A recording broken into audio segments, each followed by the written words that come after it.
let's walk into the final round of the CEAT Indian Supercross Racing League, a first of its kind franchise-based racing league in the world. Now, to know more about this racing league, head to the OVERDRIVE YouTube channel. The second round of the Indian Supercross Racing League is up there, and while you're at it, subscribe to the OVERDRIVE YouTube channel as well and press the bell icon for the latest notifications. 5 years of meticulous planning by Veer Patel, Ishan and Ashwin Lokhande led to the birth of a new league sport for Supercross in India and the world. With 6 franchise-based city teams bidding for the best among 32 international and 10 Indian riders, Round 1 held in Pune and Round 2 in Ahmedabad were crowd pullers, with the riders putting on their best show on both race weekends. It's been a long journey, 5 years working behind it, and reaching a place where we are able to manage the first season, create a nice benchmark for the sport Supercross in India. We had a lot of challenges in terms of acquiring the stadiums for this type of Supercross events, and I think we did a pretty good job for it, and hopefully open the eyes of the other stadium owners and allow us to give us more stadiums in the coming seasons. With last-minute unforeseen changes leading to a venue change from Delhi to Bengaluru, the event organizers managed to zero down on a new venue and build the most technical track of the season, designed to make the athletes work hard for their final win. So this round, obviously we got changed from Delhi to here. This is a bigger footprint than all of them. So we're actually able to make a long Supercross track. And this one's got longer rhythms, bigger whoops, finish line's bigger. We just kind of, from round 1, 2, and 3, we kind of went baby steps, like a little easier, a little harder, and then the hardest. The soil being different at every venue is what made the races more challenging for the athletes. Having raced on hard-packed soil in Pune and soft sandy texture in Ahmedabad, the track soil in Bengaluru was hard clay that made it grippier yet highly slippery for most riders. From the first one to this round, it's every stage has got more harder and technical. So today it's a lot steeper jumps, a lot tighter transitions.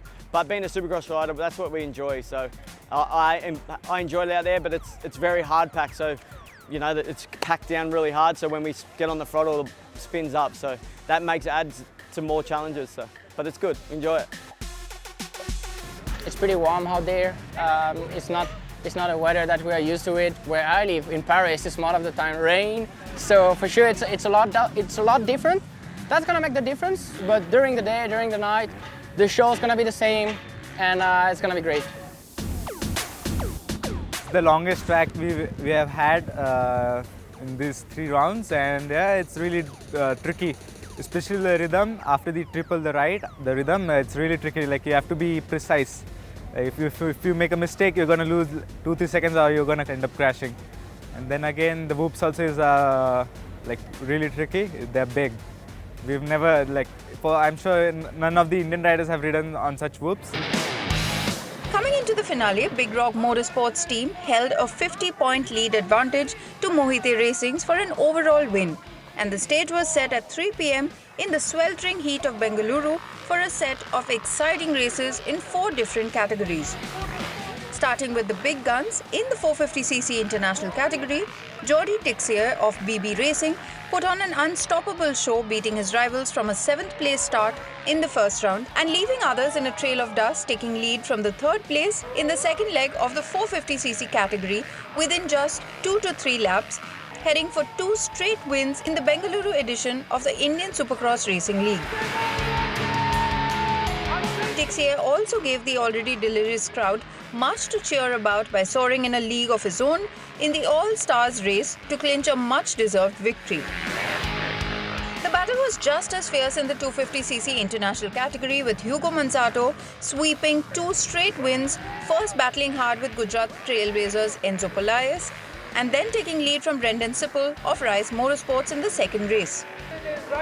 BB Racing's Atherton put on a great show, flying past all on his Honda CRF 250R motorcycle in both rounds of the 250cc India-Asia mixed category, and gave his team much to celebrate about in Bengaluru. After 3 grueling rounds, the much-awaited inaugural Indian Supercross Racing League Champions Trophy was lifted by Dakar Rally rider CS Santosh-backed BigRock Motorsports team that played safe in Bengaluru but dominated with pace and consistency through the 3 races to savor success at the very end. The team also won overall in all 3 categories, a win that will remain a talking point until the very next season, to say the least. Glad we're writing a page in the history books in this manner with ISRL. And like Abhinav Bindra said, after you climb one mountain, you see the rest of the peaks. So this is only the beginning.